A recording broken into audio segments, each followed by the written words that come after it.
Hey guys, welcome back to another video. I was actually working on a different video, but that was before reading chapter 21 of the latest manga, Two Blue Vortex. As the title states, we're going to be continuing the Jutsu Explained series by explaining the latest dojutsu revealed in this series, Ohirume. Be sure to leave a like and subscribe.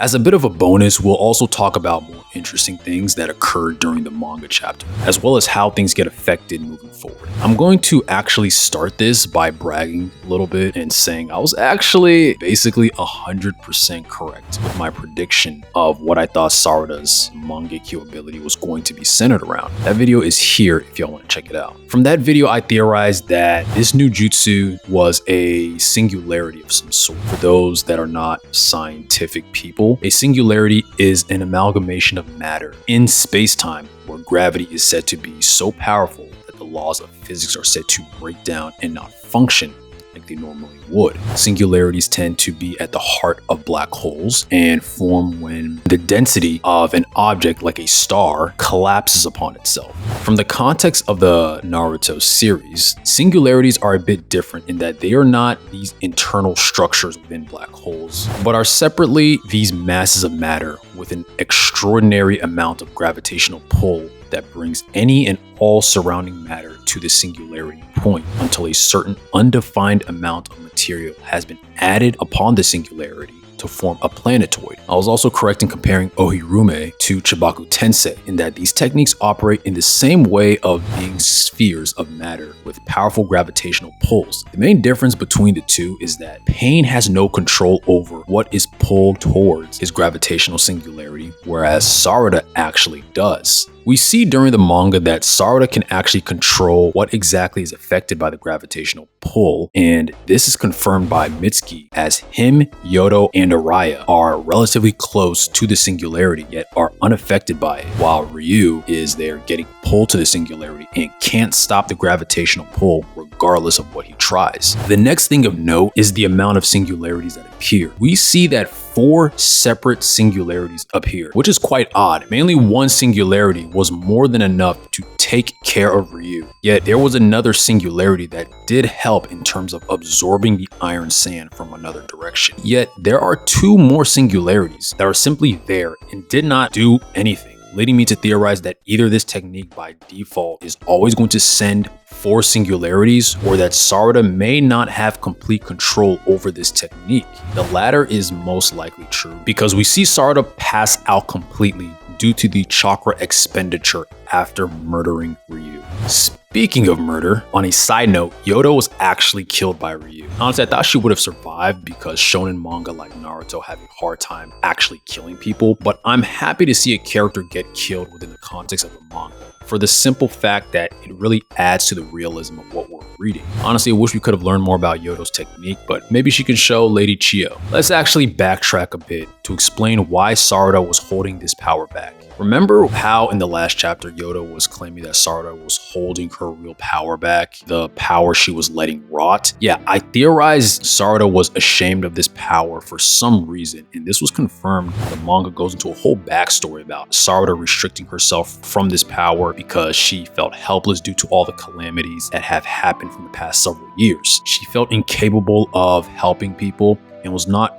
quite sure she would ever reach her goal of becoming the Hokage. She finally chooses to stop doing this because she admits she won't be able to actually help people if she doesn't face reality for what it is and accept who she is. Another thing that really makes Ohirume a fascinating technique is that Sarada gets the ability to actually fly. If the Mangekyo Sharingan was not already overpowered before, oh, there you go. And to be more accurate, we don't specifically see her fly around like some Marvel superhero, but in actuality, she starts levitating. This is obviously due to the fact that she can manipulate gravitational forces and not just from the singularities, but on herself as well. Very similar to how Pain is able to do this when he levitated above Konoha and did that powerful almighty push technique to cause wreckage to the village. Last few things. These small spikes around the Singularity is not from the Singularity itself, but from the iron sand that is being absorbed.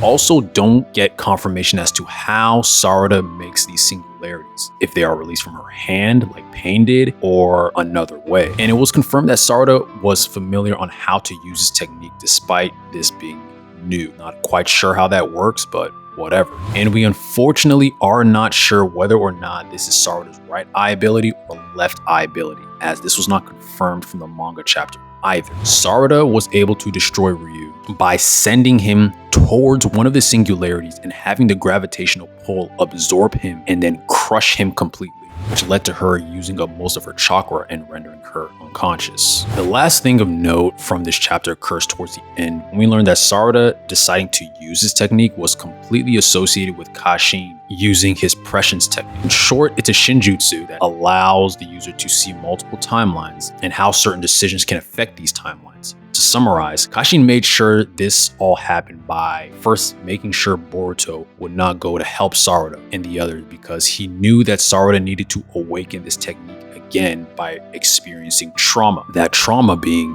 that of Yodo's death, a death that would not have occurred had Boruto been there to save the day. Because as Sasuke confirms, the Mangekyo Sharingan gets awakened due to extreme psychological shock. And yes, this is not the first time Sarada awakened this technique, so y'all must be wondering why she needed to reawaken this in the first place. Well, it seems to go back to her suppressing this dojutsu for all this time. Yeah, I'm aware this really makes no sense as Mangekyo Sharingan have never needed to be reawakened before, but whatever. The main point is that Kashin had set these events in place to make sure Sarada reawakened this and used Yodo as a sacrificial guinea pig to make sure it happened. I'm sure Gar would love to hear how one of his shinobi was used that way. The other reason why Boruto was kept away was because if he prematurely went to interfere and battle any of the Shinju, this would alert Judah, who would look to murder Boruto. Boruto ignores this warning from Kashin to help Konohamaru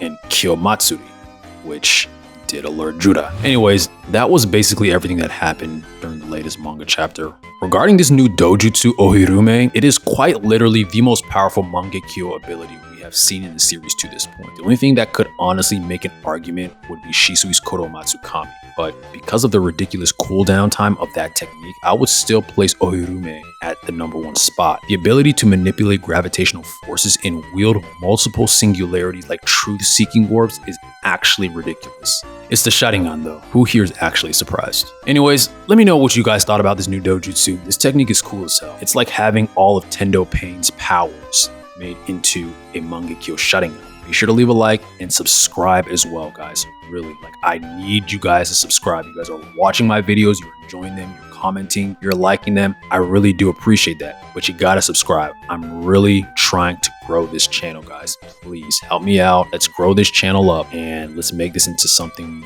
that is a really great community that we can all be a part of. Thanks again for watching and be well.